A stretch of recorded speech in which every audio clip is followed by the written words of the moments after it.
Hello everyone, this is Mehedi Rony once again. আজকে আমরা কথা বলবো ফ্রান্সের স্টুডেন্ট ভিসার ব্যাপারে। তো হঠাৎ করে ফ্রান্সের কথা কেন বলছি? আমরা অনেকেই আছি আসলে জার্মানির ব্যাপারে খুব আগ্রহী ছিলাম। আমি নিজেও জার্মানিতে ছিলাম, আপনারা জানেন। তো জার্মানিতে যেহেতু বর্তমানে প্রায় 1 থেকে 1.5 বছর লাগছে আসলে স্টুডেন্ট ভিসা প্রসেস করার ক্ষেত্রে অথবা এম্বাসি অ্যাপয়েন্টমেন্ট পেতে। তো সেক্ষেত্রে কেন আপনার জার্মানিতে প্রিফার না করে আপনি আপনি ফ্রান্সের ব্যাপারটা চিন্তা করতে পারেন, সেই ব্যাপারটাই আজকে ভিডিওটা আমার মূল লক্ষ্য। আমরা অনেকেই মনে করি যে জার্মানিতে আসলে টিউশন ফিস নাই, সো এটা একটা বেস্ট চয়েস। বাট আমরা অনেকেই জানি না যে ফ্রান্সের পাবলিক ইউনিভার্সিটিগুলোতে আসলে খুবই কম টিউশন ফিসে পড়া যায়। এগুলো আসলে টিউশন ফিস বলা যায় না। যদি ইয়ারলি টিউশন ফিস হয় 200 ইউরো বা 300 ইউরো, এটা আসলে কোনো টিউশন ফিস না। ফ্রান্সের অনেক পাবলিক ইউনিভার্সিটি আছে যেখানে আপনি অনলি 200 ইউরো পার ইয়ার বা 300 ইউরো পার ইয়ার দিয়ে পড়তে পারবেন।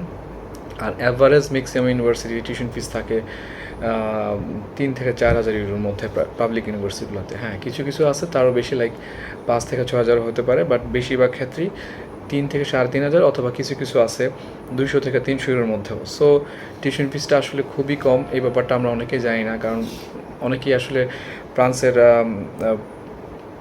প্রাইভেট ইউনিভার্সিটিগুলোতে আসলে বিভিন্ন কনসালটেন্সি ফার্মগুলো যারা করে তারা হচ্ছে ওইখানে অ্যাপ্লাই করায় স্টুডেন্টদের সহজে মানে অফার লেটার পাওয়ার জন্য ওইসব, অথবা ওরা একটা কমিশন পায়, সেক্ষেত্রে ওরা প্রাইভেটগুলোতে করায়। প্রাইভেটগুলোতে যেটা হয় যে ইয়ারলি প্রায় $10,000 থেকে $20,000 পর্যন্ত আসলে ইউরো মানে টিউশন ফিস হতে পারে। সো এটা একটা হিউজ অ্যামাউন্ট। সো আমি রিকমেন্ড করবো যারা আপনারা ফ্রান্সে পড়াশোনা করতে চান তারা অবশ্যই পাবলিক ইউনিভার্সিটি প্রিফার করবেন। আর ফ্রান্সের আরেকটা অ্যাডভান্টেজ যেটা আপনারা পাবেন, জার্মানিতে কিন্তু আপনি আইএলস ছাড়া অ্যাডমিশন নেওয়া যায়, কিন্তু এমওয়ে দিয়ে অ্যাডমিশন নেওয়া যায়, কিন্তু আপনার অ্যাম্বাসি কিন্তু এমওয়ে অ্যাকসেপ্ট করে না, তারা হচ্ছে আপনার আইএলস লাগবেই। বাট ফ্রান্সের ক্ষেত্রে হচ্ছে আপনি অনেক পাবলিক ইউনিভার্সিটিতে আপনি হচ্ছে এমওআই সার্টিফিকেট দিয়ে আইএলস ছাড়া আপনি অ্যাপ্লাই করতে পারবেন। বাট আমি বলবো যে যদি আপনি এমওআই দিয়ে অ্যাপ্লাই করেন, অবশ্যই আপনার স্পিকিং ক্যাপাবিলিটি অথবা কথা বলার মতো কনফিডেন্স থাকতে হবে, তা না হলে অ্যাপ্লাই করবেন না। কারণ হচ্ছে আপনার ফ্রান্সের বেশিরভাগ ইউনিভার্সিটিগুলোতে হচ্ছে আপনার প্রাথমিক সিলেকশনের পরে আপনাকে ইউনিভার্সিটি প্রফেসররা একটা ইন্টারভিউ নিয়ে থাকে। সেটা অবশ্য খুব তেমন খুব ক্রিটিক্যাল কিছু না, খুবই অ্যাজ ইউজুয়াল জেনারেল কিছু প্রশ্ন করে থাকে, সাবজেক্ট রিলেটেড তেমন কিছুই না, জাস্ট কেন এই সাবজেক্ট নিয়েছেন, এইসব কিছু বেসিক প্রশ্ন আসলে তারা করে থাকে। আমরা আমাদের স্টুডেন্ট যারা আমাদের থ্রোতে ফ্রান্সে অ্যাপ্লাই করেছে তাদের আমরা যেটা করি যে একটা লিস্ট অফ কোশ্চেন্স দিয়ে দিই, তারা ওই প্রশ্নগুলোর মধ্যে মোটামুটি এগুলি এর বাইরে আসলে কিছু জিজ্ঞেস করে না। তো আরও কিছু অ্যাডভান্টেজ আছে, সেটা হচ্ছে যে যদি আপনার প্রথমত আপনি একটা অ্যাডভান্টেজ পাচ্ছেন, টিউশন ফিস কম, আইএলস লাগছে না যদি আপনার স্পিকিং ক্যাপাবিলিটি ভালো থাকে। আরেকটা অ্যাডভান্টেজ হচ্ছে যে আপনার অ্যাম্বাসির জন্য খুব দীর্ঘ সময় আপনাকে ওয়েট করতে হচ্ছে না, ইভেন আপনাকে ইন্ডিয়া যেতে হচ্ছে না। এটা একটা অনেক বাংলাদেশে কিন্তু বেশিরভাগ অ্যাম্বাসি মানে ইউরোপিয়ান কান্ট্রিগুলো অ্যাম্বাসি ইন্ডিয়াতে। সো ইন্ডিয়াতে যাওয়া, থাকা, খাওয়া, ওখানকার মানে প্রসেসটা অনেক আসলে লেন্দি এবং অনেক টাকাও খরচ হয় ক্ষেত্রে। তো ফ্রান্সের ক্ষেত্রে এই ধরনের জটিলতা নাই। ইভেন আপনারা যারা ইতালির কথা চিন্তা করতেছেন, আপনারা জানেন না হয়তো অনেকে জানেন যে ইতালিতে একটি স্টুডেন্ট ভিসা পাক অথবা না পাক, তার অ্যারাউন্ড প্রায় 80 থেকে 1 লাখ টাকার মতো খরচ হয়ে যায়। বিভিন্ন কাজ করতে হয়, এই সার্টিফিকেট ট্রান্সলেট করতে হয়, এগুলো অ্যাটেস্টেশন করতে অনেক হ্যাসেল আসলে করতে হয়। কিন্তু ফ্রান্সের ক্ষেত্রে আপনার এই ধরনের কোনো হ্যাসেলই নেই, শুধু আপনি সার্টিফিকেটগুলো ইংলিশে থাকলে দ্যাটস ইট। আপনারা এগুলো নিয়ে আর অন্য কোনো কিছুই মানে ইভেন নোটারি করার আপনার প্রয়োজন নেই। সো এইটা আসলে একটা বড় অ্যাডভান্টেজ।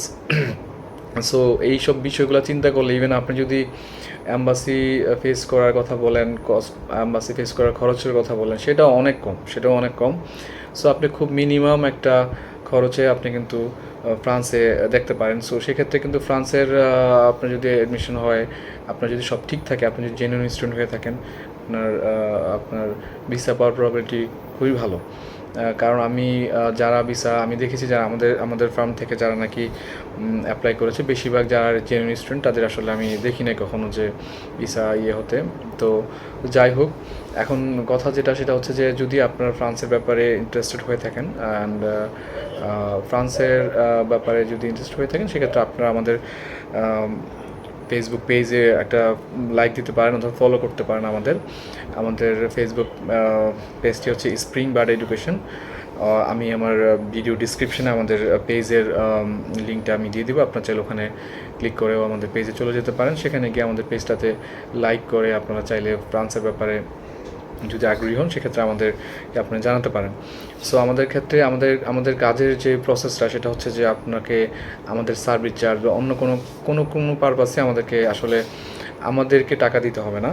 আমরা শুধুমাত্র আপনার ভিসা হওয়ার পরেই দেন হচ্ছে আপনার কাছ থেকে চার্জ করব, তার আগে কোনো আমাদের নিজস্ব কোনো আসলে বেনিফিট নেই। সো আমরা আসলে খুব মানে যাদের ভিসা হবে না অথবা যাদের আমরা মনে করি যে ভিসা হতে হবে না, শুধু আমরা ওই স্টুডেন্টদের আগেই বলে দিই যে আপনার কোয়ালিটি অনুযায়ী আপনি ভিসা পাবেন না। সো সেই ক্ষেত্রে যেটা হয় যে শুধুমাত্র কিছু সিলেক্টেড স্টুডেন্ট নিয়ে আমরা কাজ করি। সো আপনাদের যদি মনে হয় যে আপনারা আমাদের থ্রুতে ফ্রান্সে কাজ করতে চান সেক্ষেত্রে আপনারা আমাদের পেজে নক করতে পারেন। অ্যান্ড আরেকটা কথা বলে রাখি, শুধু ফ্রান্সে না, আমরা ইউরোপের বিভিন্ন দেশ নিয়ে, ইউরোপের অলমোস্ট সব দেশ নিয়ে আমরা কাজ করি।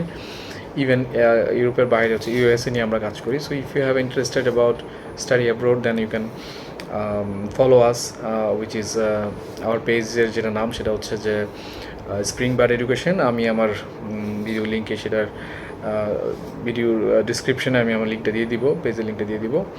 অ্যান্ড হ্যাঁ, if you have any questions about France, আপনি সেই যদি জানতে চান যে ফ্রান্সের ব্যাপারে অন্যান্য কোনো ইনফরমেশন জানতে চান, ভিসা প্রসেসিং ব্যাপারে বা অন্যান্য বিষয় জানতে চান, সেক্ষেত্রেও আপনারা চাইলে আমাদের ফেসবুক পেজে নক করতে পারেন। সো আজকের জন্য এই পর্যন্তই থাক। আপনাদের জন্য শুভকামনা। যারা প্রিপারেশন নিচ্ছেন, বিদেশে পড়াশোনা করবেন, তাদের জন্য অনেক অনেক শুভকামনা রইল। ধন্যবাদ সবাইকে।